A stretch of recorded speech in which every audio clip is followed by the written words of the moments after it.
Hello. Oh, cool. All right, we're doing it. Yeah, we're live. Zach. Hello, Yeah. internets. So Hello. this is a first for us. We are Yes. live streaming all of season two, all of season two of Mind Fudge, and we're very very excited to do it because we've never been able to show season two to an international audience. Yeah. So sitting here with me, remotely, I have Katie McCullough, who's going to be moderating. Below me, I have a very weird Justine. Yeah, there we go. See it. So why don't you guys just introduce yourselves and tell everyone what you did on Mind Fudge and how you got involved?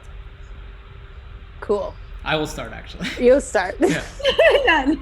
So my name is John, and I created Mind Fudge with Justine, and I'm also the director, cinematographer, editor of season one and season two.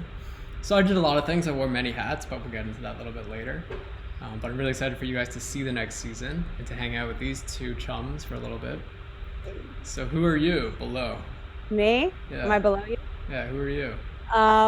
I am Justine Nelson. I am the lead. I am co-creator with John and co-writer with John. Next. Oh, is that who? Oh, it must be me. I'm Caitlin McCullough, but all people who know me best call me Katie. And in the show, I play Katie, Justine's roommate and BFF. And that's what I got to do on Mind Fudge this season. Yeah. So Katie's going to be moderating today. So she's going to be checking out the questions. And she's going to be sort of asking us different questions and really getting us engaged. But to get things started, Sit back and relax. today we're going to be watching episodes 1, 2, and 3, which are a lot of fun. If you guys haven't seen them, episode 1 really starts off quite strong. It's pretty crazy. So I'm really excited to show you guys that one. So the way it's going to work is that we're gonna show an episode, then we're going to come back to the live room here, and we're going to talk about it, talk about some behind the scenes, answer questions. So yeah, what do you guys think? That sounds great. Yes, and think of awesome questions for John, Justine, me, not just about like the performances in the show, but also how it was made. Anything you can think of. Try to give us some real good questions, you know? Mm-hmm. Most original questions. No pressure. Well, should we get started? Should we check Let's out do episode it. 1? Yeah. All right, raise your hand if you're watching. I can't see though. Just kidding. Okay guys, we're gonna say hi in the chat, and make sure to turn your speakers up, put those headphones on, go full screen, because we're gonna check out episode 1 of Mind Fudge. This one's called A Streetcar Named War Horse. It's our war epic, and we are very proud of it. So All right. Here we go. There we go.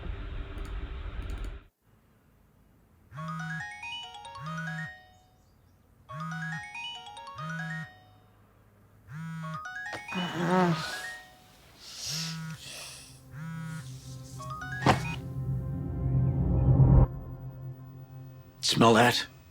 Acetic, Justine. Nothing else in the world smells like that. I love the smell of film emulsion in the morning. It smells like victory. Hard work, gumption, respect. These are the character traits that make a good film developer. You wake up day in and day out. You put in the work. Rinse and repeat.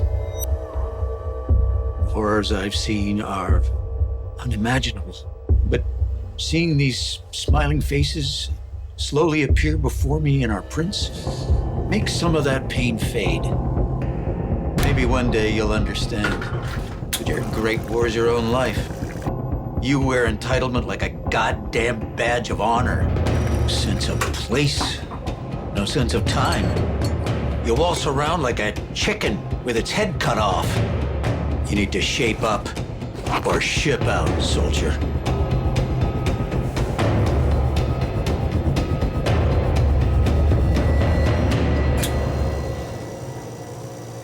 Your montage is so loud. Sorry.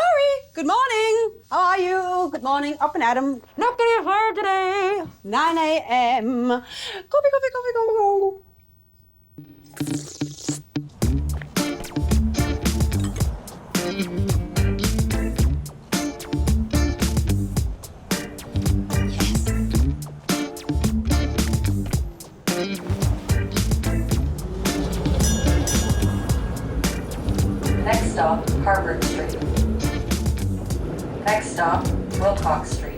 Sullivan Street, Sussex Avenue, College Street. Oh.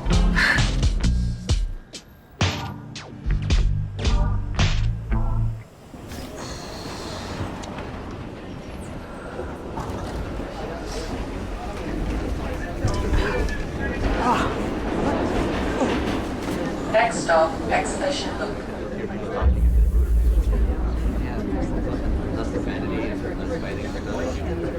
Excuse me. This is my stop!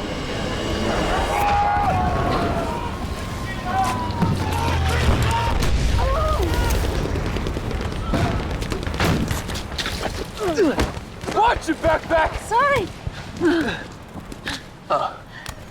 What's up? Yeah, hi. Here. What are you waiting for?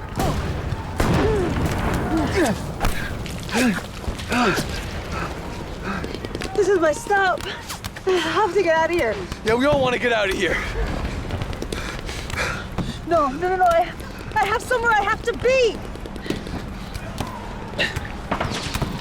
All right. Okay. I'll help you get to the next stop. Okay. Take it!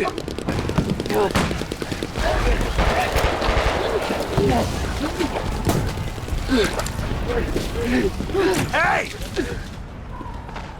Back behind the white line. Come on, man, she just wants to get off! This is the Long Branch, son! No one just gets off! Go! What are you waiting for?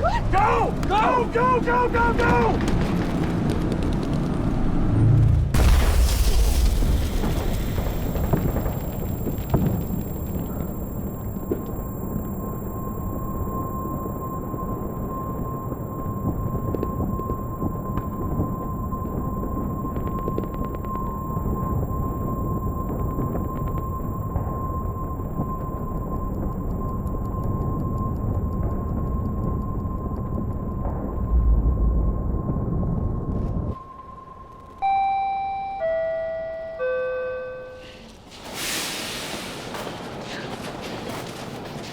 Wait, where are we going?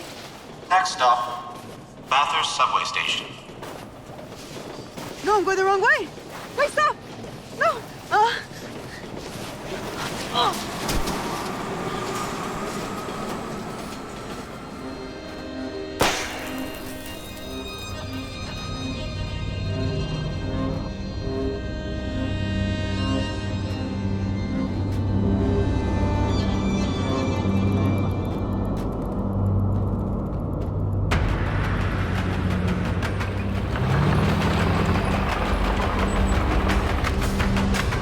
Hey, Justine!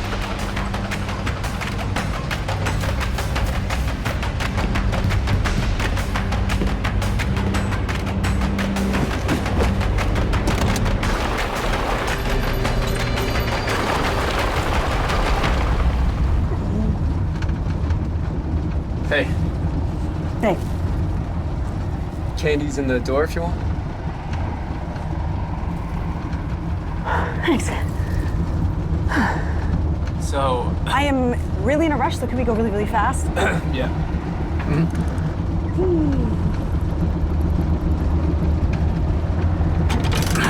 Yes. Okay, right. 5 stars? Sure. 5 stars! Justine, Made it. Hey, hello, on time, Bill. Ready to go. Ready to rock. Got my hairnet. No hairs in the prince today for us. it was 9 a.m. yesterday. Huh? Valiant effort. All right, well, I was just...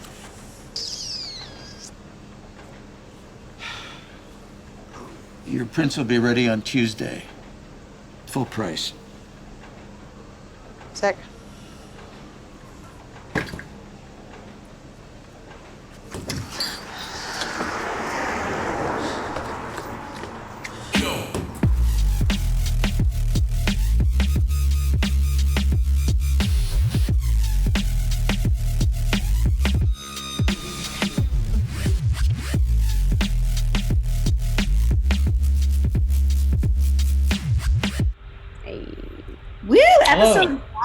Welcome back, everyone. So what did you guys think? A lot of comments going on in the chat there. It was awesome to see. Yeah, let's have a look. Oh man, so we're gonna let Katie sort of drive this car, drive this tank. Drive this tank. That's what we want to talk about. John, give the people what they want. They want to know about the tank. Let's save the tank story for a bit. Oh, we're saving it. That's it. Do you have any more questions? We got things coming about the tank going on, but also some questions about Justine for you. You being in that trench and shooting in the treacherous Toronto winter. Right. That looks cold. What was it like trying to get all those shots? And for you, John, as a director, trying to capture in that kind of weather? Do you know what? For me, surprisingly, because it was so go, go, go, I didn't feel that cold. I was wearing thousands of layers underneath that thing, and I had these gigantic boots up to my knee. So I was really lucky. There was about a foot of water at the bottom of these trenches, but thankfully, me and the other actor, Travis, we were pretty suited up. His poor hands, though, I don't know if you noticed, he didn't have gloves. So he was so cold for that part. So we had these space heaters and all that sort of stuff. But wasn't as bad. There was another episode, which you'll see another day. It was way worse for me, temperature-wise. That comes later. So comparatively to another episode, this was a cakewalk. A cakewalk. I mean, the part where I like zoomed into the snow, that was cold. Yeah, and you really did that. Yeah. We didn't really know what we were gonna get because this was at the middle of November, so really hard to tell if we were gonna get snow. Right. And we traveled about an hour north of Toronto to this trench that's been recreated in this war museum. So what they did, they have this museum of World War I and World War II, Canadiana, and they made a little mini trench for recreations to sort of show battles to schools and kids. And they were nice enough to let us use it for free, which was really lovely of them. That's really lovely. But what we didn't know when we got there is that the trench was literally 30 feet from the highway right behind us. Uh-huh. So we could only shoot in one direction. Oh, yeah. We couldn't look back because there would just be modern cars passing. This is supposed to be World War II, right? And in the trench itself, it had been raining a lot. So the trench was about a foot deep with water, and because it was so cold, all the water had frozen. Yeah, maybe like 2 feet of water. Yeah. So the first thing I did when I got there was I put on my rubber boots and I just smashed all the ice so that we could actually go in it. And the poor extras and actors who had to stand in that freezing cold water for hours and hours and hours on end. Yeah. Brutal. So shout out to the extras. That background work, woo, not easy. Mm-hmm. And so we really only had 4 extras, I believe. It seems like there's so many more in that episode. Yeah, so what we kept doing is we would just get one shot with a few extras, and then we would cut, get a new scene, and just like reorganize them and change their order so it would look like different people. Man. Wow. So we just like kept using the same people in like different parts of the trench to make it seem like there's a lot of people. We had a couple of friends though that came in. So the trench was definitely hard, especially in the winter with such little daylight. You really only have from like 8 a.m. to maybe like 2 or 3 p.m. So it was a race against time to capture that. Yeah. But we got everything, including that explosion shot where our poor streetcar driver, Jim, kills himself to allow you to survive and go on. Yeah. And who played Jim? Why don't you give them a shout out? What's his name again? Jim Armstrong? Yeah. Jim Armstrong. Yeah, he was so fantastic. And so his face when he knows he's about to die because of the explosion, he just closes his eyes and accepts it. That makes me laugh every time. I think it's so perfect. What was interesting about shooting that part, I forgot about this, was we only could do the actual explosion one time with the black smoke, or once or twice. And so we were going to shoot one, and I hadn't seen what it would actually look like. So I remember like the first time we did it in like a oneer where you see me go and then you turn back to it. So me turning back and seeing all that black smoke happen in real time, I had no idea it was going to look like that. And it was very exciting because I was like, oh, I don't know, like we'll CGI in some stuff and it'll look like some smoke, but it was like thick black smoke coming out which was really exciting. Yeah, the smoke bomb really worked out well. I was like, all these black smoke bombs that a lot of photographers use. And what we did is we basically lit one off, like we pulled the fuse, threw it in the bunker, and then we tried to time it out so that we did a fake explosion camera move and then panned back to see these plumes of smoke that were real instead of doing something CG, because it always looks better if you can do it real. So, John, are you a big fan of action movies? And is like, what inspired this particular Mind Fudge episode for both of you? But like, I mean, I see you even talking about the explosions and the tank and the trenches. Sorry, Katie, 1 second. The stream just went down. Yeah, I think it went down. Because now there's only 14 people. Okay. Give it a second. Sorry about that, guys. Okay, we're back now. Where did everyone go? We're back. We're live. Yeah, we're back up. Uh-oh. Amazing. So I was just asking before we had a little glitch there. For you, John and Justine, like, what was the inspiration for this particular episode? And John, you get so impassioned when you're talking about your explosions and all the trench stuff. Like, what was the inspiration you pulled together to create this particular war episodic? Well, Justine, when we were writing this one, we both have war stories from transit in Toronto, right? Mm-hmm. And I've definitely been on the back of a streetcar with just a huge backpack on and just not really paying attention to time. And then they call that stop, and you are like, shit, how am I gonna get out of here? Because everyone hates the guys wearing a backpack, right? You have to like push through everyone, and it feels like you're in a war zone. Like the streetcar or the subway or just like a crowded bus, it just feels like this is our modern day war zone. Yeah. Mm-hmm. And Justine, I think you've had the same situation, right? Oh, you're like, I'm never getting out. You're like, I'm stuck back here and it's too far away and I quit. Yeah. Just like there's no moving, you're diagonal. Like you're floating, your feet aren't even on the ground anymore and you're wedged between people. Yes. Right? Yeah. And I love that cameo with Aaron Carter with the pregnant belly. Very good. Oh my God, killed me every time. Like there were so many bloopers of me, I could not laugh. So good. I have a question here in our live stream that's coming in. It's from Scott, who says, there were so many brilliant segments, smaller scenes within the larger piece you made. How long did it take you to put together in post? So let's just focus on this particular episode. I think that's what Scott means, but also I think the whole show. But how long did that take you in post, John, with all the editing and color correction and all the madness? Well, we shot for a month. So not a month straight, but it was about 17 days of shooting. So the way it works in the film industry is you typically shoot for approximately 5 days and then get a weekend off, because if you're to shoot 7 days in a row, you will lose your mind. So we shot for 5 days, 2 off, 5 days, 2 off, and so on, with a couple pickup days.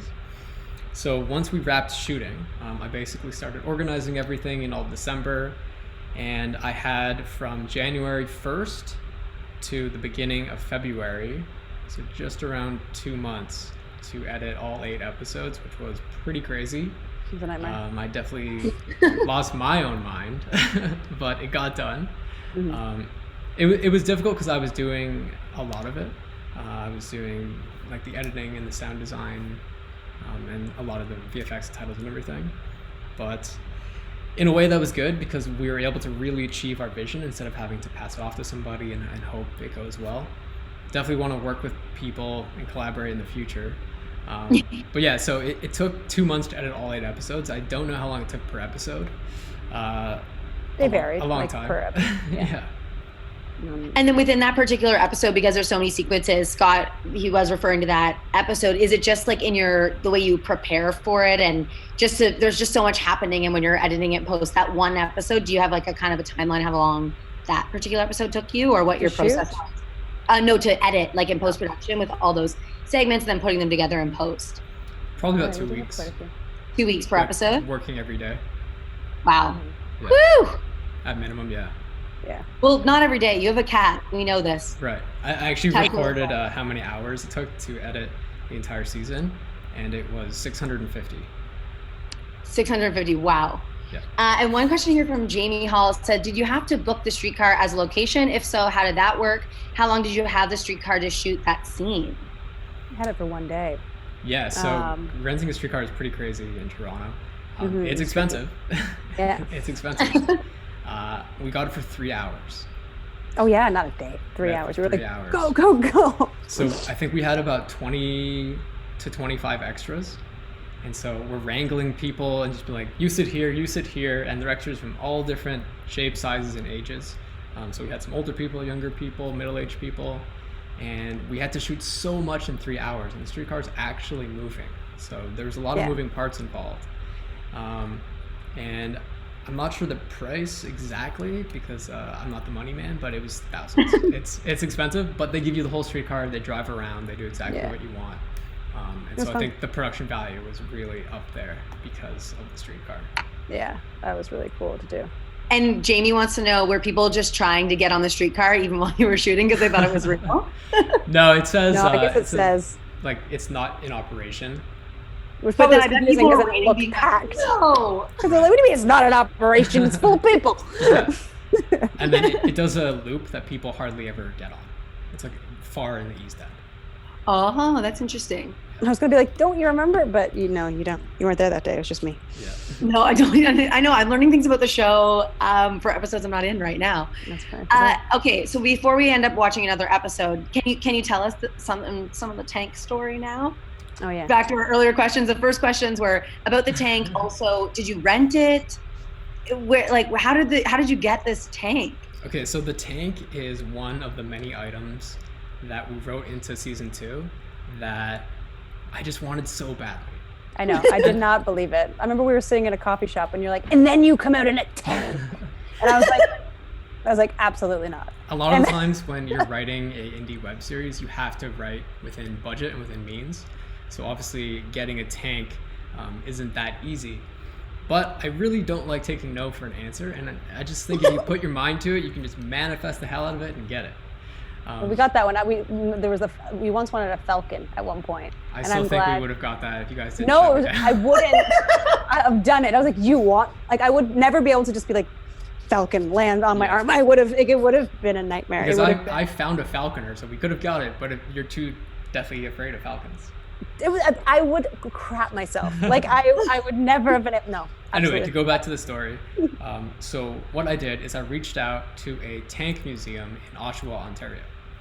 And I very politely asked, hey, we're doing a web series, a low-budget web series for CBC, and we have this tank at the end of episode 1, and we would love to use your tanks because this tank museum actually has the world's largest collection of tanks.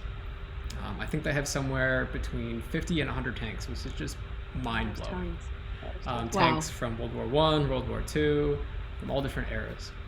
So they were nice enough to let us use a tank in exchange for social media advice. So what I did is I put together a document and helped them out with sort of how to run their Instagram channel and how to do contests, and I gave them a bunch of photos and content to use, and in exchange they gave us the tank for a half day, a real running tank, which is pretty wild. It was fun. I wasn't actually driving it, I was just sort of standing in it, but it was fully operational. And all the scenes inside the tank, we actually shot that separately in the warehouse.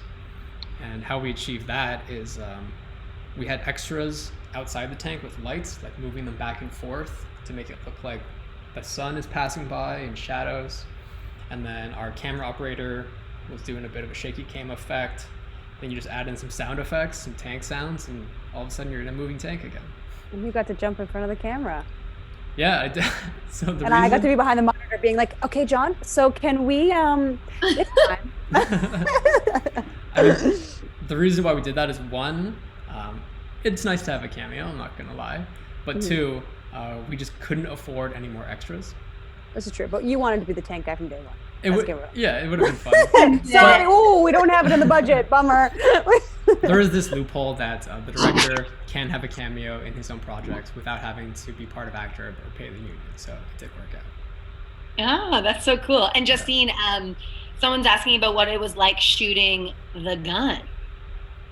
Shooting the gun. Oh, I was like, what part was I shooting it? That was fun. That was good. It was, unfortunately, it was a lot of me just like faking it, but that whole sequence was a lot of fun. Because the guy who plays the male opposite me is my friend Travis, so that was super fun. We both were like, this is sick, and so it was dope. Unfortunately, I wasn't shooting off anything real, but in my head it was very real because it looked all real because the cameras were from behind us. So if we looked out, I was like, yo, we're in the trenches. Like we are. And you turn around and go, oh no, wait, this is set. we had like smoke going. Yeah. There was like, And then they were kicking dirt at me. So like every time, and we would shoot long sequence. So like it felt very like adrenaline was definitely pumping. yeah, how Snow was entering frame is we had one of our great PAs. He was just off frame, literally with his boot, just kicking Snow at Justine. Like, yeah, just kicking it at her face, and we were throwing buckets of dirt into the frame. Oh yes. But then once again, you just add sound effects, and it's an And explosion. it sounds like, yeah. But it was that was very wet and water everywhere. So that part was less cute. I actually have a question to the chat room. I'm wondering if everyone understood sort of all of the hyperreal metaphors, because some of them are like a bit of a Toronto TTC thing, but like the trench being the streetcar, and then the actual when they're carrying her, the medics being the subway, and then the tank being the Uber. Does that all make sense to you guys? I mean, it's pretty obvious, right? There was a comment earlier where someone said, was that an Uber? So I think that they did get it, or they were wanting clarification when she just gave them. All right, I'm taking a peek over here, and it also says someone's like, the tank guy was like a Lyft or Uber driver, so that's good. They get it. That's right. Do we want to hop to our next episode? Because I'm getting some questions that are asking more about the whole process about CBC Gem and you guys going from Instagram to doing it on an online streaming platform. But maybe we'll save those and we'll move on, save those kind of for the end after some of our episodes. Yeah, Sure. let's watch episode 2. Then everyone can see all 3, and then if you guys in the chat room there, if you want to ask any questions that you have, we'll save those bigger ones for these guys about getting it from Instagram onto CBC Gem and what that process was like for them. But we'll save that for after we watch 3 episodes. But keep asking the questions. I'm writing them down, taking notes. And as you watch this next episode, please put your questions in. Anything specific you want to know from anybody in the episode.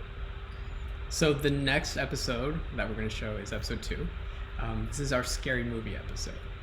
And this one we had a lot of fun with because we showcase a bunch of different horror movies that we were really inspired by and I've always loved.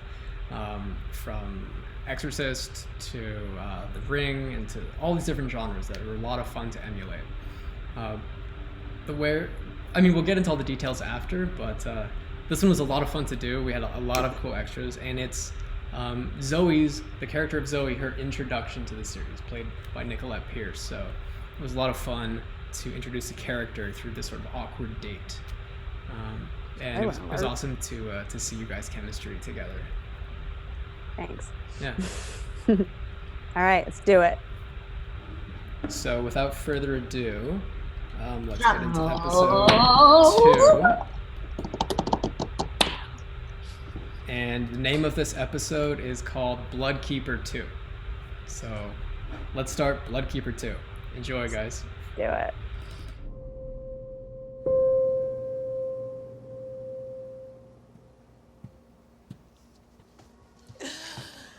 Okay, I found them. These are a few of my faves. How are your scary movies? Do you scare easily? No, I'm good with them. I've been building my collection since I was like 15. Second my sister left for college, boom, DVD room.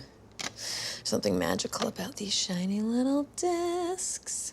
This one took forever to find. Apparently, in the original version, they used real ghost blood in all the decapitation scenes. Scenes. Are you sure you're chill? Yeah.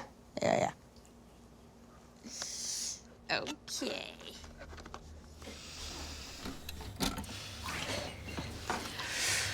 What's up with your bathroom? Oh, the tap drips. It's really annoying. But you get used to it. Right. Yeah.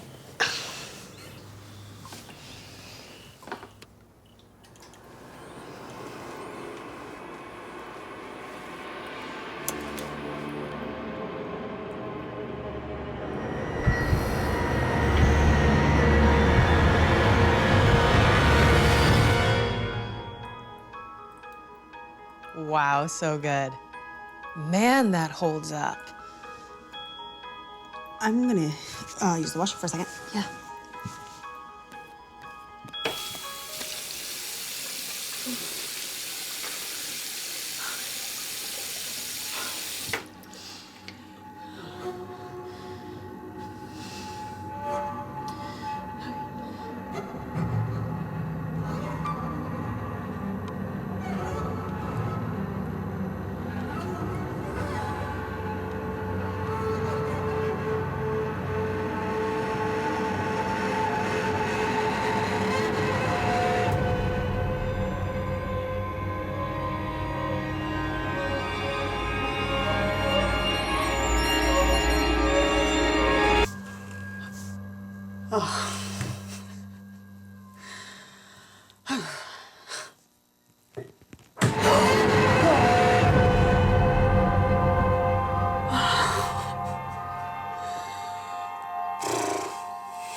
Hey.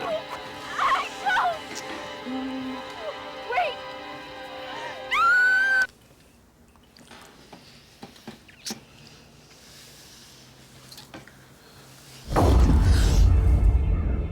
Is it too much? Do you No. have a safe word?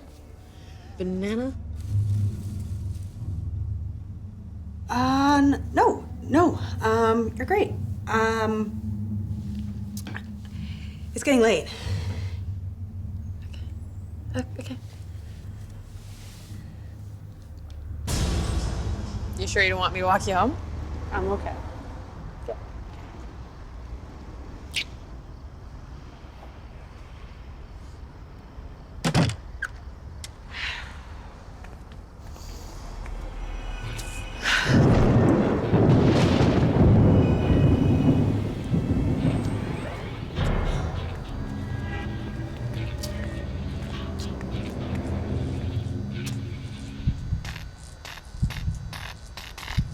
Sorry.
Hey.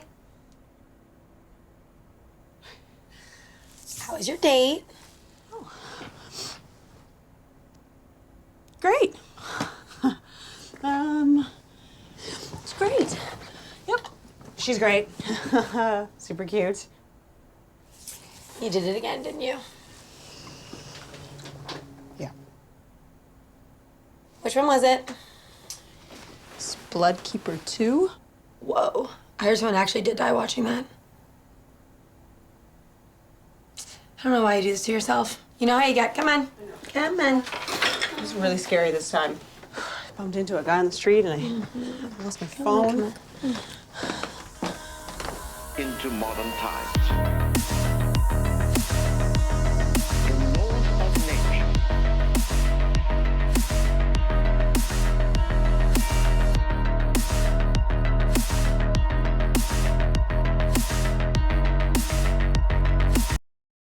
Go.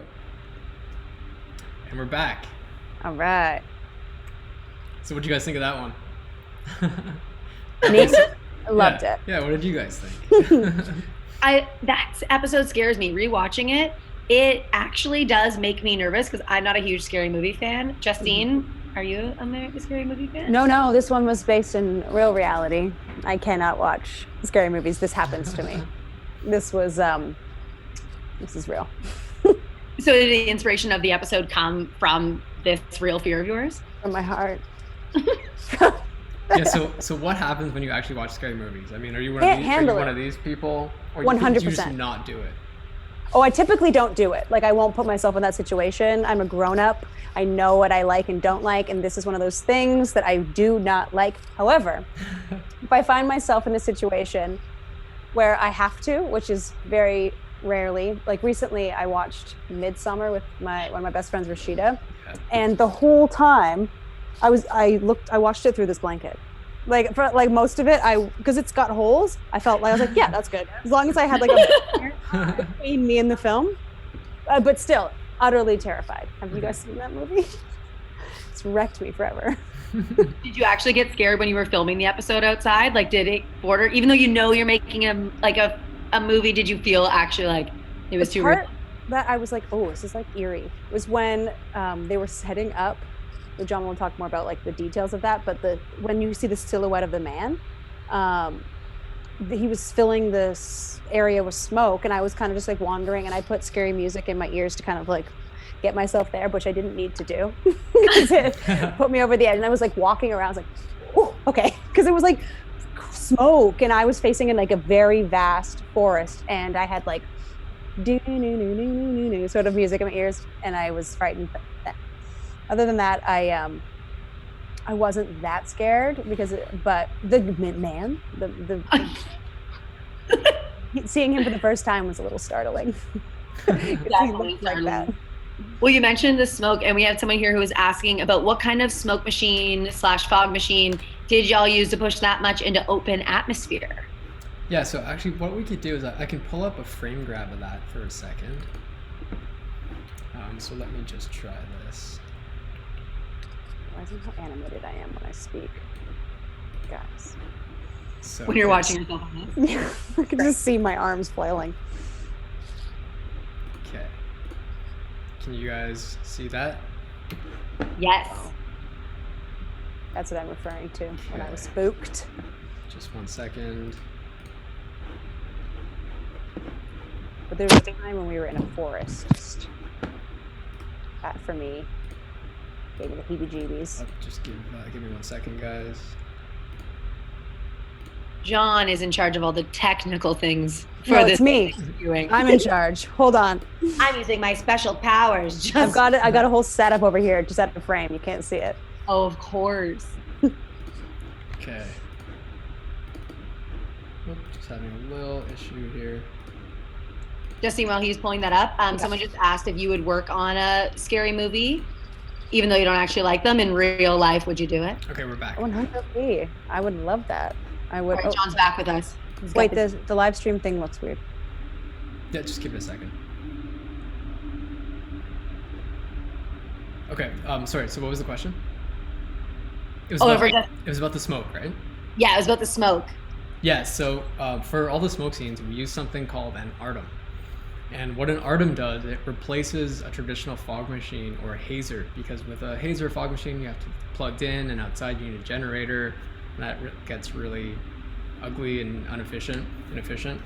So what an artem does, it basically superheats this liquid glycerin oil with propane, and then you can just walk around with this sort of flamethrower looking thing that just sort of spews fog out. And that's a lot easier to use than a fog machine because the wind keeps changing. So 1 second it's blowing fog this way, the next second it's going into your own face.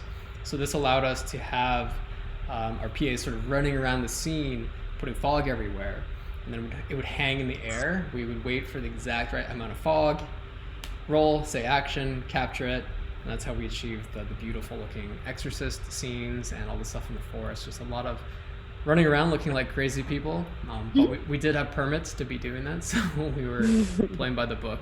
Yeah, it definitely is difficult shooting at night, especially in the winter, but I think it was looks cool. pretty good. Yeah, it looks great. And someone also, same person also asked, low light is so hard to shoot. What tips and tricks did you use? I'm sure camera lenses were important, but how about the lighting tricks? And that person also asked about camera lenses. So if you want to nerd out a little bit on that for us, John. I got this one. Okay, Justine, what did we shoot on? We shot on lenses. We had a bunch of them. We had multiple. They were Our team all is doing a glitchy specifically thing. round, which they fit right into the camera. Oh, sorry. It's glitching. But I'll out let again. you. Oh Doing a no. glitch, and your bit was so good. Oh, Sorry, just give me. Justine, that was so good.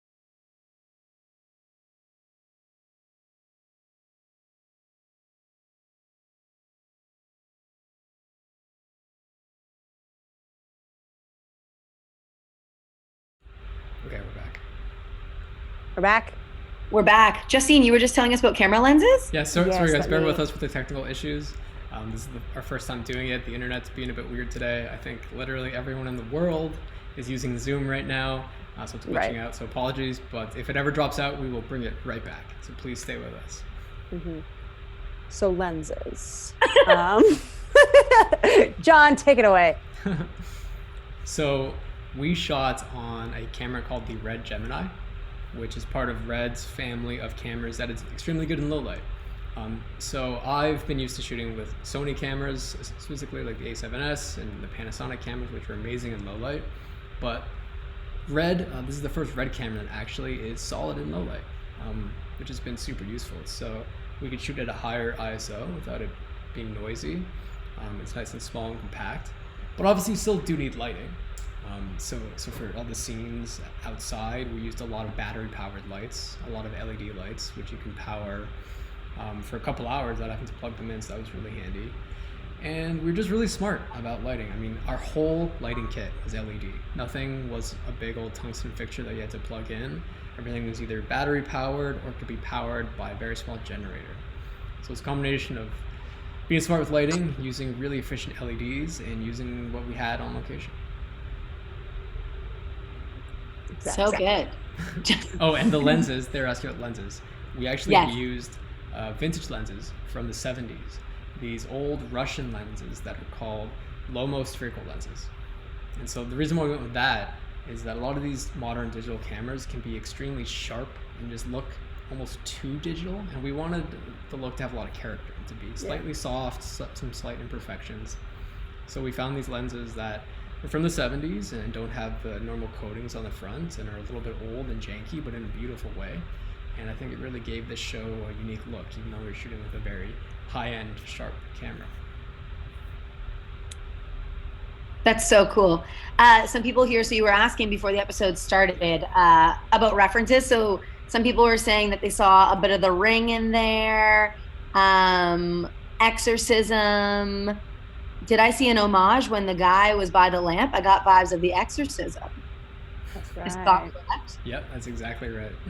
Yeah, what other things did you guys use for inspiration in the episode?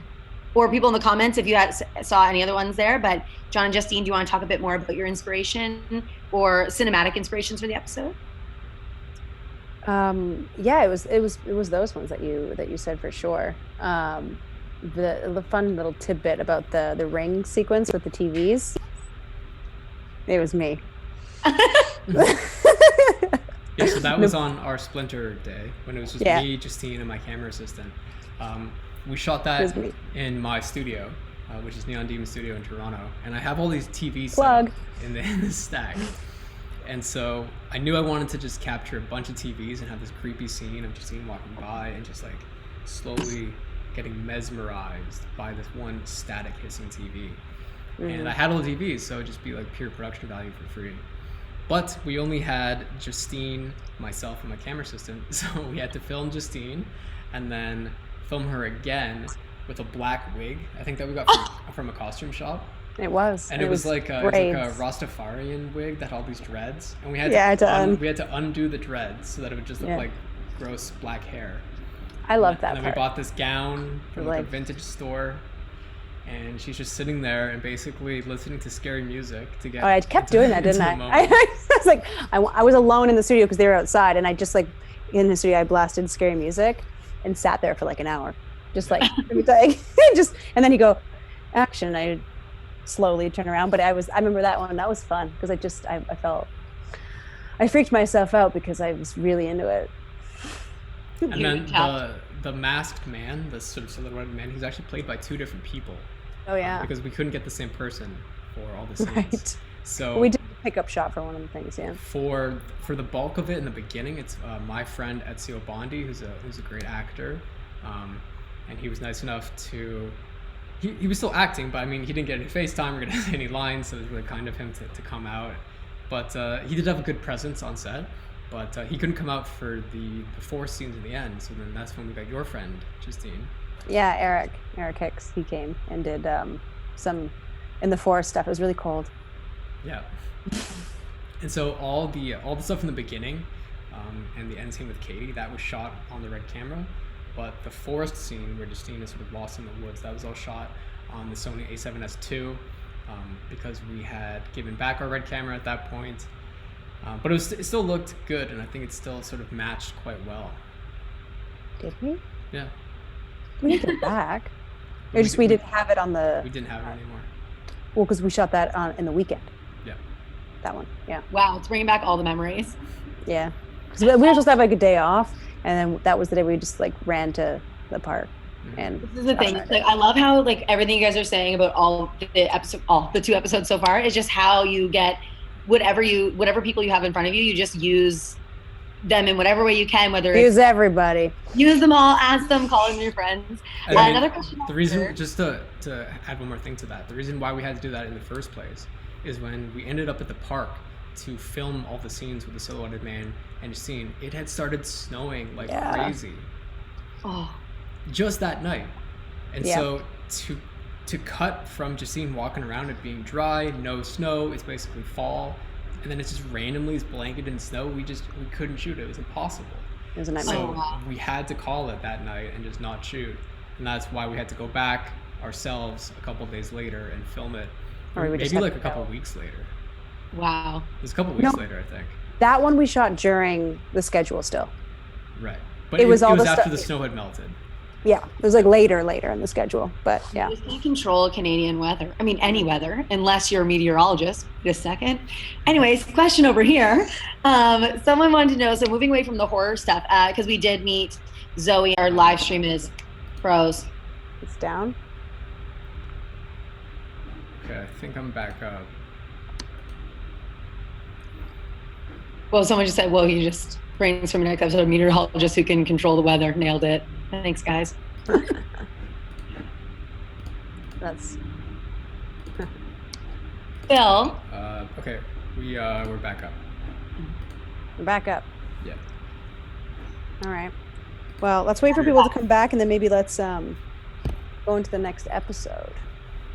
Yeah. But let's wait till people find us again, because this is a goodie. Yeah, and I think we got everything that you wanted to answer about that intimacy question, Justine, or John, if you had anything you wanted to add to it. My connection dropped out, so I'm sorry, guys, I didn't hear it. So someone just asked about, for you as a director, just approaching, like, directing the intimacy scenes between Justine and Zoe. Justine was just commenting and saying how it was all really rehearsed and, just making sure that everybody was comfortable. And yeah, if there's anything else you wanted to add.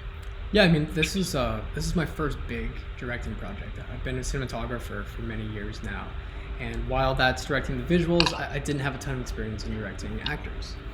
And so one thing that I'm really thankful for is that I got a few acting lessons from my buddy David Rial, who sort of gave me a bunch of tips on how to approach scenes and how to deal with actors. And a lot of the times when I was talking to Justine and Nicolette, I would give them sort of like the purpose of the scene, or sort of ask them to try something without telling them exactly what to do, because the last thing you want to do as a director is tell someone what to do. You're not going to get a good performance from that. You want to incite the performance, right? You want to sort of push them to make their own decisions, but give them like a little bit of a hint. And so it was a learning curve, that's for sure, but thankfully we had the most time, I think, for the date scene. So we could really rehearse it and go through it a few times, and I think it turned out really good, because we didn't really have much time for rehearsal. It was sort of, we would talk about it, but then on the day of it was sort of just go. Most films, they have months of rehearsal, right, to sort of get in the zone. We definitely had a lot of time. That's not a luxury that we had on indie filmmaking. But I think of all the episodes, me, especially the beginning sequence, which is the date part. We spent quite a bit of time blocking that. Yeah. Which bled into us being tight in the rest of the day. Right. Well, it was totally worth it. It completely paid off. And for everybody who's watching now, we'll learn more about Nicolette because she's going to be here. When is she here? Tomorrow? Tomorrow. Yeah. So make sure you tune in because we'll talk more about Nicolette and how she came to be on the show and things like that. But we'll save that for tomorrow. Some more reasons to tune in tomorrow. Yeah. And also, if you've missed any episodes so far, you can always go and stream them on CBC Gem if you are Canadian. CBC Gem is free. You download it, you log in, it's there, it's free. The episodes are up there and a bunch of great Canadian content. So if you missed 1 or 2 so far, stay with us, watch 3 and the rest online, but then you can always circle back, see them on Gem, CBC Gem, and tell your friends. Yeah, and we have a tons of behind the scenes on the Instagram, behind the Yes. scenes photos and video clips and sort of Instagram stories you guys can check out. We're always posting new content. Does this live stream stay up? Yeah. Great. Then you can also just circle back and watch it here if you're not Canadian.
Hello?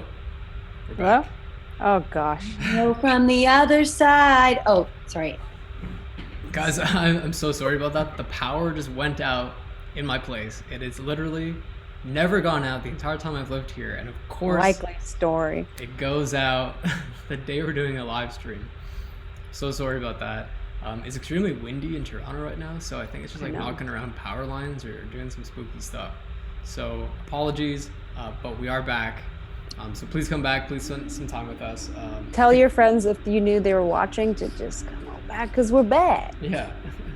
The glitching feels pretty appropriate though, considering it was the spooky episode. Right.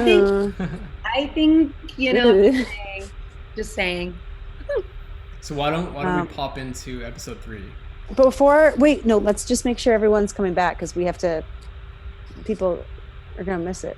Yeah, to all the guys and gals that are coming back, thank you for sticking with us. Thank you. Yes, and we have people I was following on the chat here while John's power was out. People from all over the world watching right now. So thanks for tuning in, guys. Yeah, where are you guys from? Why don't you tell us in the chat where you're all from? Yeah, we have people here saying they're Canadian, someone in Spain. We have people in the States. We have people from all over. So it's so great that we're actually streaming this on YouTube so people from all over the world can see it. But if you missed any episodes or you want to show friends, if you're in Canada, you can watch them on CBC Gem for free anytime.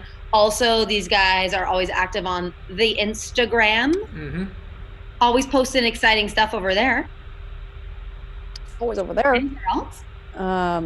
Is it a little? Are we on TikTok yet? I don't know. What apps are they using? I don't know Yeah, how to use TikTok. So people are from New Mexico and Brazil. Man, that's so cool. I know when we were doing season 1, there was a lot of people messaging us from like Japan and Argentina and all different states. So that was really cool to be able to hear that we had like a worldwide audience, which is why we're so happy we can do this, because our deal with CBC does geo-lock us to Canadian content only, but it's been awesome to showcase all the episodes to the world, because it's something we've been dying to do for a long time. Mm-hmm. And showcasing Canadian talent to the world. Heyo. Heyo. So this next episode that we're about to play, this is a bigger episode with Katie. I know you got to meet her at the end of episode 2. In the beginning of episode 1. Yeah. Both. Yeah. Oh yeah, that brief. I was like, am I? Your montage is so loud. Yeah. But this one is our most sort of like music video-esque episode. It was also the hardest to edit by far, but I'll get into that a little bit after. But it's essentially 2 simultaneous stories happening at once, and they sort of interact off each other and play off each other, and it's sort of like a what could happen, sort of expectation, reality. Is it Frozen again, guys?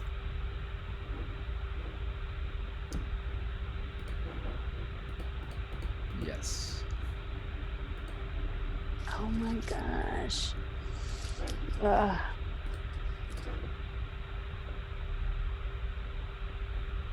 I know.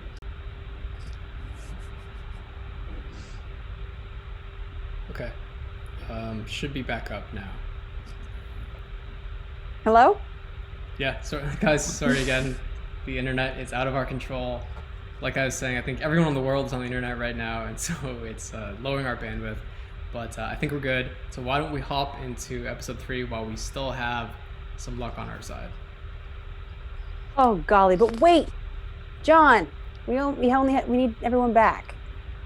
Okay, we'll give it a second. Just give him a minute. Give him a minute.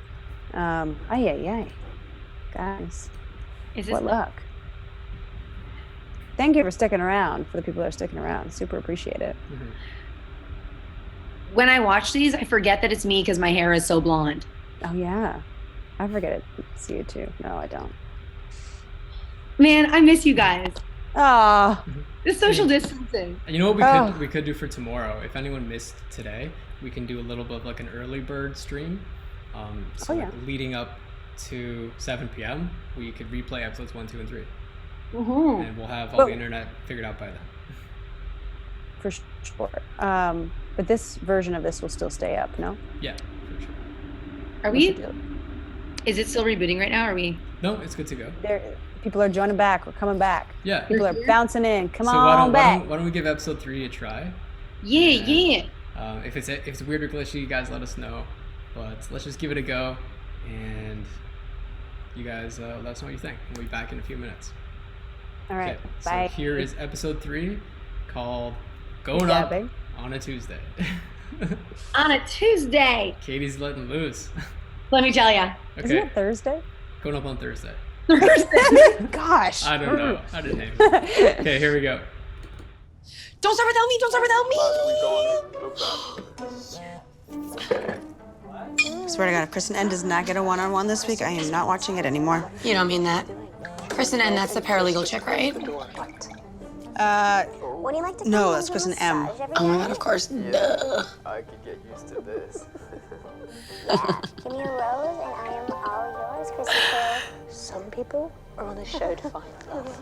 I'm not that fussy, Kristen. It's ridiculous. Come Coming up next, our bachelor will have to make the hard decision to pick between two lovely ladies.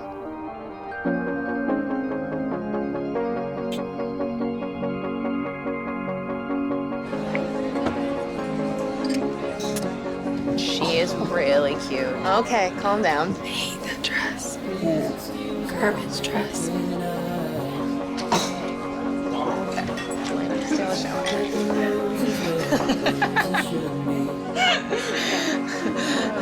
You should drink it a little bit faster. A little bit faster? And then come dance with me. Let's go dance? Uh-huh. Okay.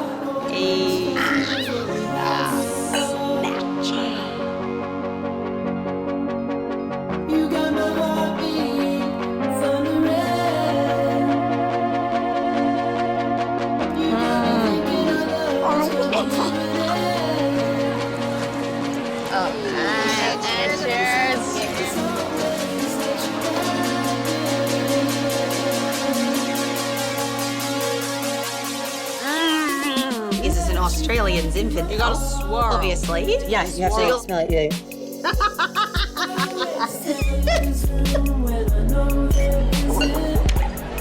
So what do you do?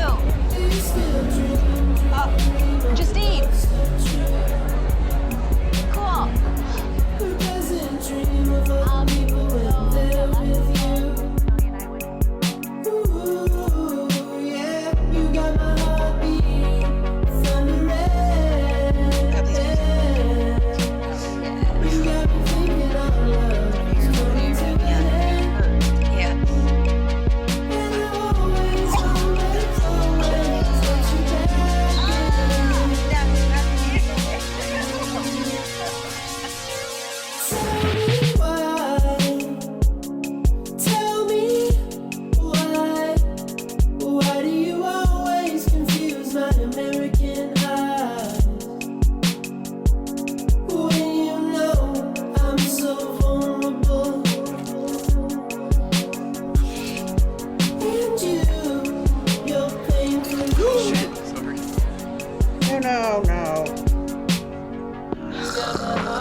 It finally came.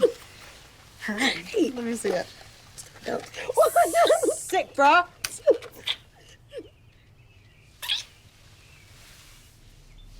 Best night was fun. Mm-hmm.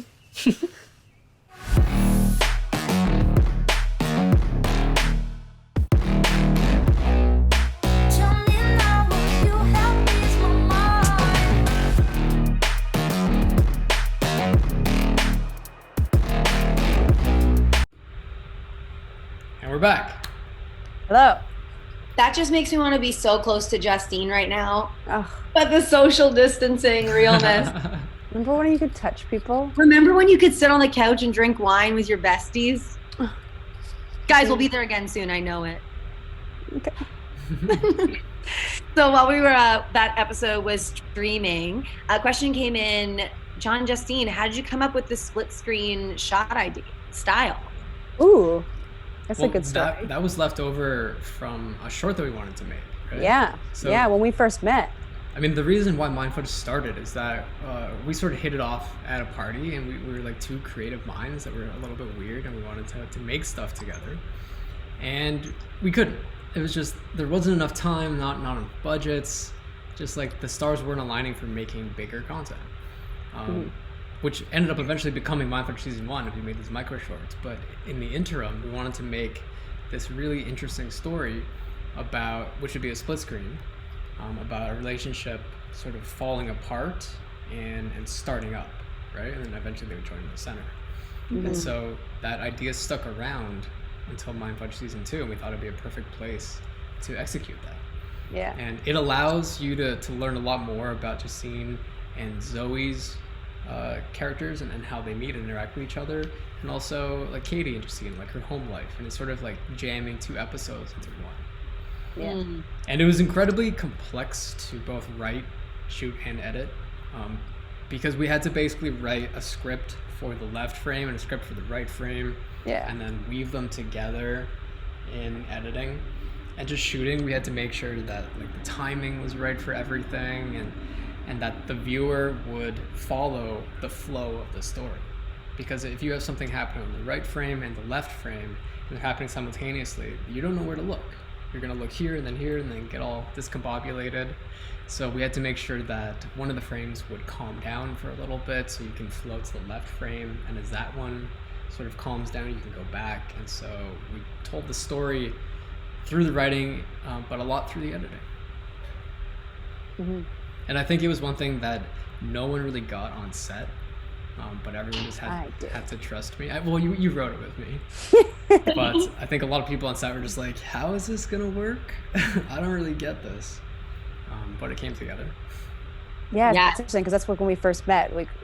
It's that we got to do an element of the very first thing we wanted to create together was that short film.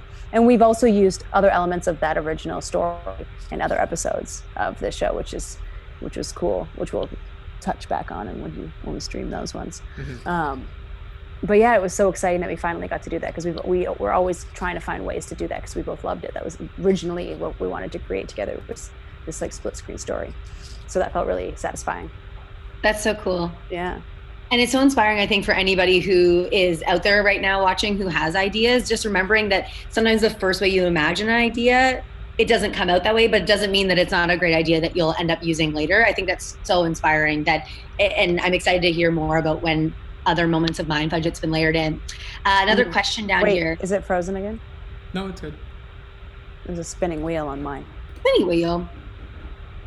But one question down here is that someone asked about the bar. How did you guys get that? Got a location. Money. Yeah, we paid for a location. Yeah. I'm worried that it's frozen, guys. Oh no, it's back. Yep. So the bar, that is a sort of like club music hall in Toronto. It's called Radio. It's in the entertainment district. And they were nice enough to give us a crazy deal on it. So they gave us the whole club for a half day. Once again, not a ton of time. No, didn't we have that? We had that all day. Did we? Yeah. Okay. Well, still, it was like 8 hours because of like extras and things like that and setup. It's a lot of people in a very little amount of time. And we did the same thing where we didn't have that many people. I mean, to fill. I'd say we more extras than other days, but still. Yeah. I mean, to fill a club, you normally have like hundreds of people, right? Like at least 50 people, ideally like 100. We had maybe like 20? Oh. I think around 20. And so we did the same thing. Not bad. Where we would really like cram them into one corner, and we would cut cut a little more. And then we would push them over the side and like rejig everyone and really separate them into layers. So there's maybe like 3 people near the camera and then 2 people in the middle, 6 people in the back. So it looks like it's a really crowded room. We had a lot of friends come up for that too. I had a lot of my friends come for. So I think we had like just like some extra people that were like extras, which was helpful.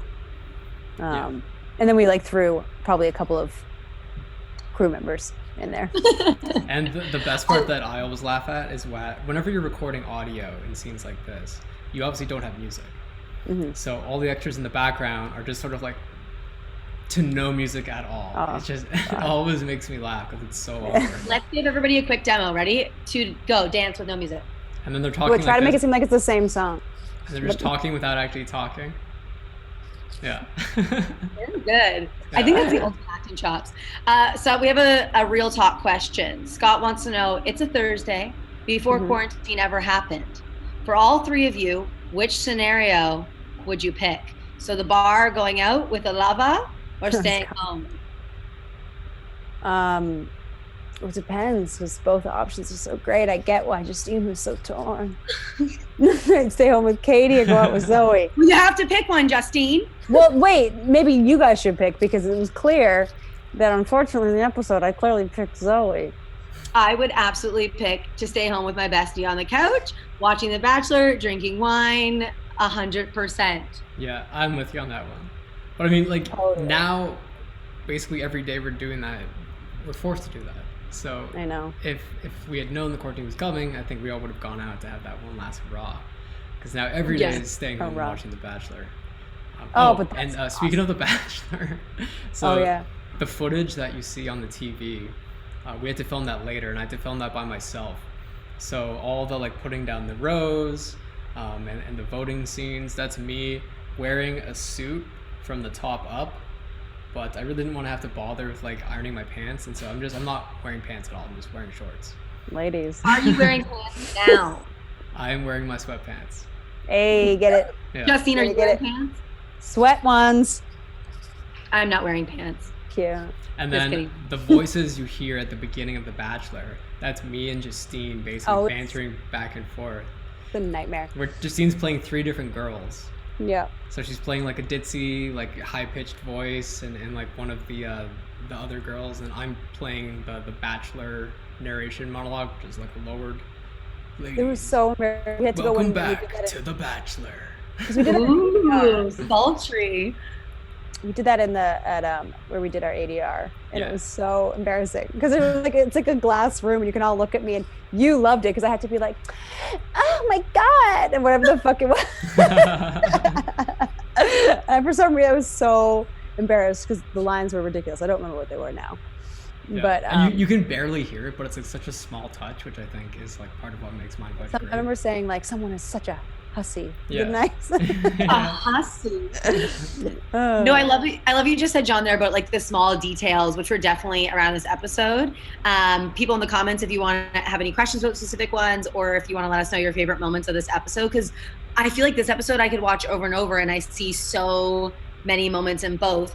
Do you guys have any favorite moments, especially for you, John, sitting through the edit of it, where there's a moment where the two worlds line up that just really feels like a magic moment that you didn't even anticipate getting on set, or was it also pre-planned that you knew exactly what you're gonna have? I mean, the scene when Justine and Zoe are dancing for the first time, I think that always gives me shivers and chills because you and Justine are sort of like laying out the tarot cards, and you can like love her, and and we're like super close and intimate. Yeah, and I think just the fact that there's so much interplay between you really wanted to go out in the scene with Katie, and then the fact that you went out in the other scene, but then you're missing Katie. There's like so much weaving and like tugging of like what you should do. Also the bath bomb scene where your friend's puking in the washroom, I think worked out pretty well. Yeah, that looks good. Yeah. What about you, Justine? Do you have a favorite one? There's so many little, I find when I watch this, if I like, because I'll watch it once and I'll like find myself really focused on one end, and I'll watch one and I'll find myself really focused on another. And there's always little comedic bits that I forget. There's one, if you listen carefully, I love when Katie is pretending to be a sommelier with the wine, and she says something like, "You really got to gargle it," or like I forget exactly what it is, but it makes me laugh every time, and I'm laughing in it. And you can hear me like do my like real Justine cackle. I will improvise that, so I love that little bit. Well, and that was great as the actor in that scene too, because John, you were like, all right, you guys just improvise and have fun. And it was pizza in your mouth. Oh my God, the pizza. Like I eat so much pizza. And I think we had for craft, we had amazing Thai food that day. We did. And then I was like, I'm so full, but I'm gonna eat. I was wearing loose clothes, so I was like, yeah, it doesn't matter what I've eaten. But yeah, I love those little improvisational moments. And I love, John, you were great at setting those up for at least the scenes I worked on with you as an actor. Like the lines were all set, but then whenever you could give us that moment, because you know that Justine and I become two like little giddy kitties around each other. So I also love that wine tasting stuff. I'm like, oh yeah, I forgot. I loved it. I can't Australian Zinfandel, what'd you say? I cannot wait to cut together bloopers of that. They're just like hours There's so hours. Well, we spent so much time on the pimple. Remember the pimple? Like we've created a pimple on your back and you can't even see it. Yeah. Like there was like, we've had full prosthetic pimple on her back. I had a prosthetic zit on my back that made me. We'd never used the close up. And you know just a quick side note, if anyone's curious about the song that we used in that edit, it's this great song. I'm going to put it in the chat right now. Yeah, do it. It's really by a band called Promises Limited, and it's one of the bigger tracks that we've got for the whole series, which is always a good win to get like real music, not having to use jingles or like music library stuff. And so the track is awesome, just worked out so perfectly, and it's something that we put into the edit pretty early on, just sort of fingers crossed we could get it. And thanks to our amazing producer Peter Woods, he was able to put together a deal and get us the track, and I think it just really makes the episode. It's so perfect. Oh yeah. Yeah. All the little sounds, those little details and songs that you chose are all, were those, when you wrote any of the episodes, did you guys have particular music or artists in mind ever? Or is that something that kind of came later in the edit for you? For this one, it came later, I think, in the edit. We didn't have a song picked out. I mean, I had it roughed in. Yeah, it was definitely during editing. Yeah. Yeah, we didn't have anything in mind. Not for production, but yeah. So great, because sometimes you have that. We did for another episode though. Ooh. Later. Oh and yeah. Then, another pretty big win for us was getting the title track music for the end credits, because every track is this like cool, energetic, electronic music that really sort of brings you out of this melancholy moment back to reality, and I think it really like locks in the joke. And so we were lucky enough to team up with a label in Toronto called Deadbeats. And so they gave us access to some really, really amazing, talented musicians, and we were able to use their tracks for all the end sequences. And so if you guys are interested in those, I'm going to put a link to all of our end sequence tracks in the chat. You can check them out, including the musical that's in there, if they haven't heard it yet. They will. They will soon. You got to keep coming for more. I'm going to put that in there right now. Do it. I'm really excited. You guys have to come back tomorrow because there's some juicy shit. Oh, yeah. Juicy stuff going on. So some questions from earlier that I promised everybody that we would get back to were for you guys as creators of the show. And please keep posting if you have any episode specific questions, guys. Feel free to throw them in the comments. But people are wanting to know about how did this show go from being 1 minute Instagram videos, and now we know it was actually like originally started as a short film you guys wanted to make that turned into Mind Fudge or ended up in Mind Fudge episodes, which is so cool to hear that history. But really going from those 1 minute online to then suddenly working with CBC Gem. Some people are asking if they asked you or if you went to them. Like, talk us through a little bit what that process was like, especially for young aspiring filmmakers or anybody who's also trying to get a show that's moving from their Instagram maybe out into a real network world, whatever word. Me? Yeah, Justine, why don't you talk about the process in the beginning for a bit? Sure, yeah. So it started off kind of what we alluded to earlier is me and John met and we really wanted to create stuff together. We found that we had just like a similar creative and comedic voice that we really connected on and were inspired to create and work together. Originally it was a short film that we were pretty stoked on, but it tended to be quite difficult. It was a really high concept short film. And then John one day over lunch was like, what if we made something really small to test how we work together? Like, because they had at the time had just put out, it was new, like Instagram videos were new and you could have to be 1 minute exactly. There was no Instagram stories. There was nothing. It was fresh. Yeah, and it just opened up. The max was 15 seconds before that. Do you remember that? Yeah. The max you could do is 15 seconds, and they just opened up to 60. Yeah. So it's like, whoa, we could make content for this brand new platform in 60 seconds. It's like the perfect amount of time to tell a story. So I think we were just really lucky in hitting the timing of it being really, really new, and no one had done it in this sort of way where we made really high concept and high production value shorts for like tailor made for Instagram. Because I think people were maybe putting their content on Instagram that were high concept, but ours was made for Instagram. It was a story from beginning to end for 1 minute, and it was framed for Instagram. And so we started off with a few small little one of those, and then we made about 3, and then we released them when we saw that it was doing quite well. And we made another like really fast, and then we realized, oh, we should keep doing this. So we outdid ourselves and told us we had to release one every week. So for 10 weeks we released one, and the concepts kept getting bigger and bigger and bigger. And before we knew it, we had a 10 episode show that we called Mind Fudge. And then for us, about halfway through, I met Peter Woods at a restaurant I was serving at. I was a waitress. It's a typical Hollywood fairy tale. Fudge moment. Like it's ridiculous. I was waitressing. It was the day after my birthday. I was hungover. and I had served him a couple of times before. And then we got to talking, and he gave me his card, and we kept in touch, and he later became our EP. And through him, he stayed on with us for the rest of the series, and we sent him all of our episodes. And for our last episode, he was really, really heavily involved, the Tinder one. And then he came on as EP, and through him, and we started pitching places like everything else. And CBC was one of them. And CBC liked it and bought and, bit.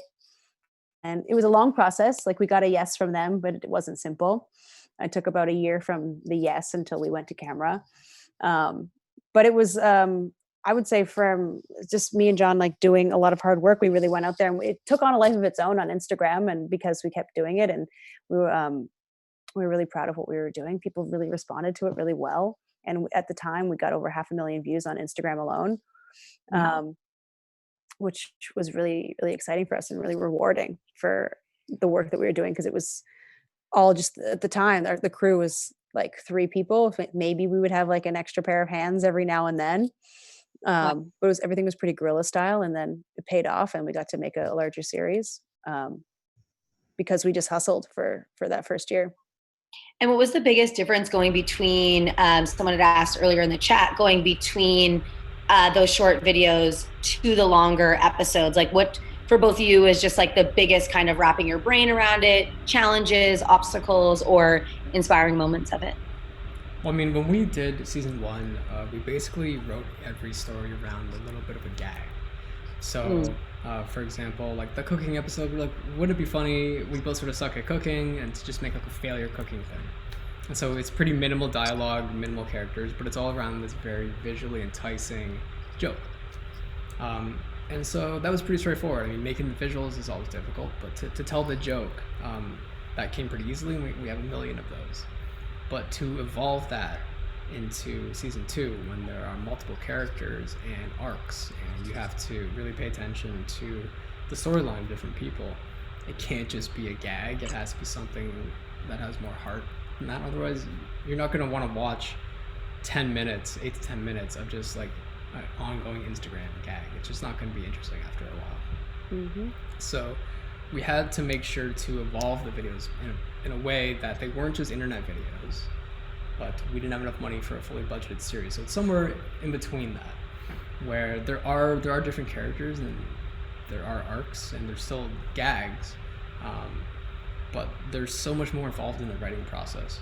I mean, if you look at a script from season 1, it was maybe 3 pages. If we even had a script. I mean, some episodes were just like, why don't we just film this and it'll be fun. But every episode of season 2, I mean, we had a full script. We went through many different revisions.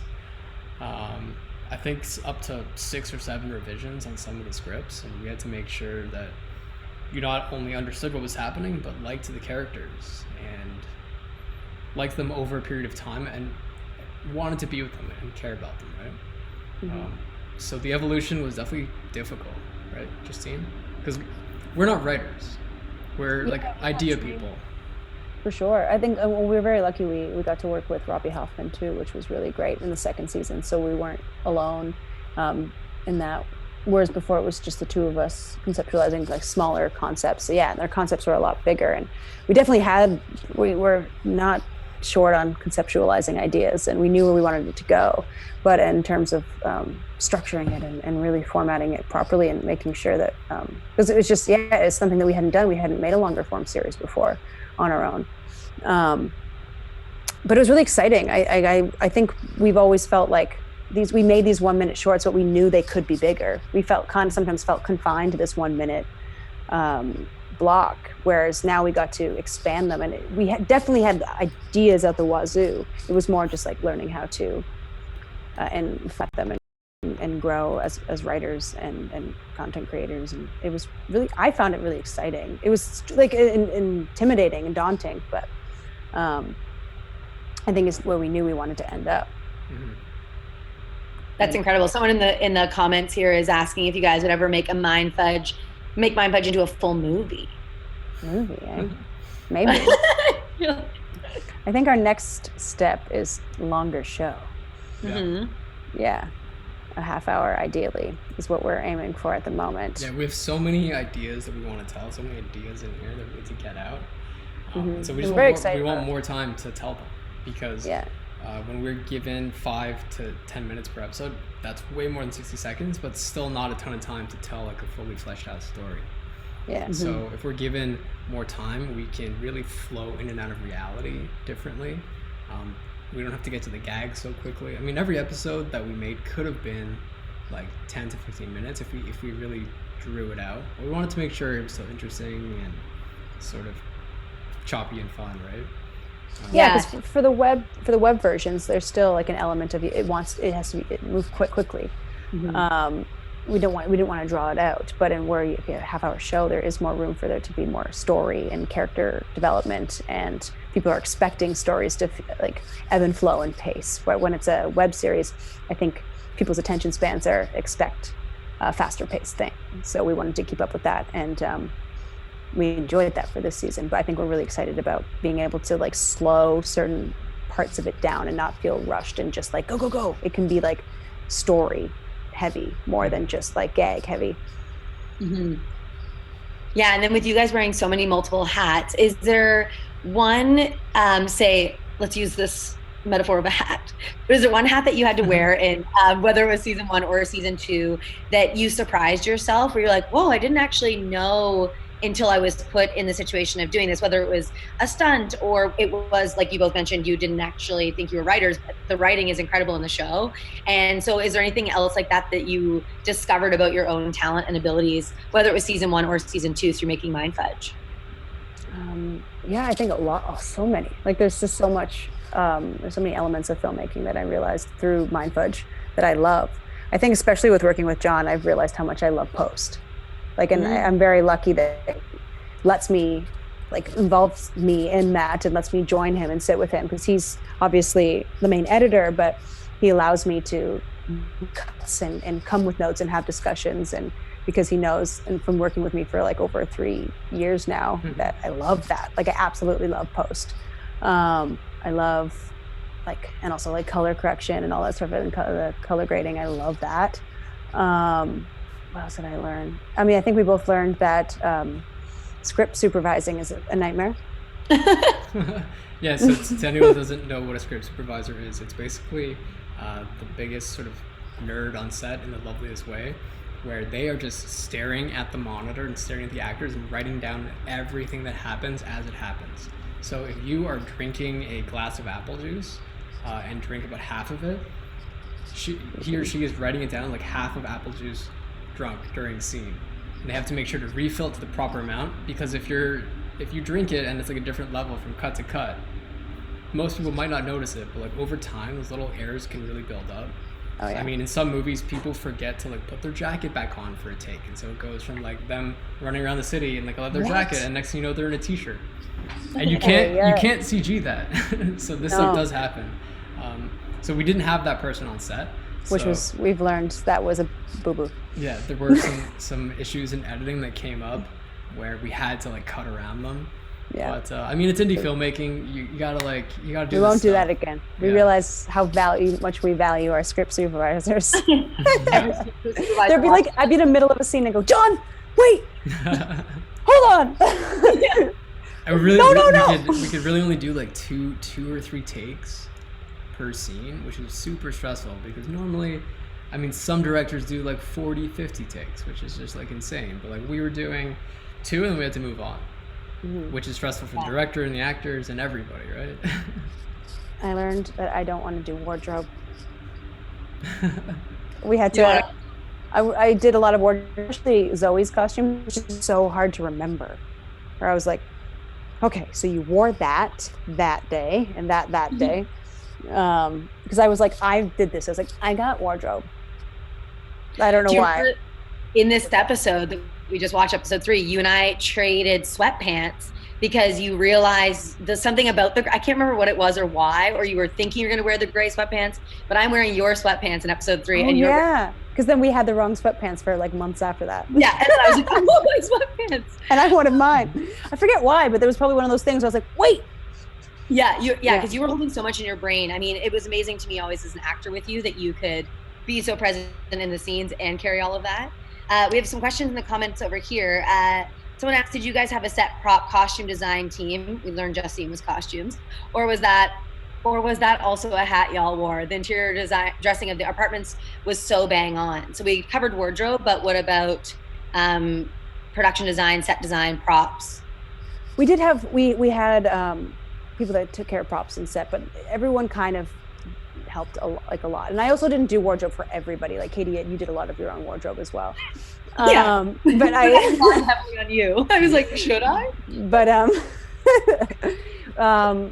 but we did. What was the question? Hold on, let me see. I mean, we were lucky enough to get some really, really cool locations that were already dressed because they're basically like our friends' apartments. Yes. So we didn't have to redo everything. A lot of it, our friends have really nice, classy apartments that have a lot of character. So while we did have a props team that was awesome and really helped us out, we were lucky enough to get some locations that just were by default already cool looking. Yeah. Like the what would be your guys' home in the episode 3 was this really cool loft that my friend rented us, and pretty much everything was already there. I mean, we reorganized some stuff, but we got really lucky with that because it just had a ton of character. I think we tried to do that. We like get locations that we didn't have to dress too much. Save you time. Someone asked over here, did you ever think about making Mind Fudge into a web series on YouTube? Web series on YouTube? Before all of this? I don't know. Or maybe it said, do you ever think about making, I think they mean Mind Fudge into a web series on YouTube or something else maybe? Well, it's very, very difficult to make a web series with a budget, especially in Canada. There are only a limited number of production funds you can apply for. And even then, it is so cutthroat to get funding for it. So we're lucky enough to partner with CBC, who gave us the budget for this episode. But to get the budget that we would have needed to make something like season 2 with YouTube money would have been near impossible. So while we would love to get season 2 on YouTube eventually, we're super stoked to be partnering with CBC now.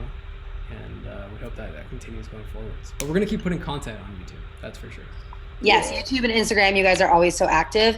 And as John just mentioned, CBC Gem, if you are in Canada, it's free for you. And there's a lot of amazing Canadian content on there, like Mind Fudge and other short form things that maybe will grow into longer things one day. There's all kinds of cool content on there.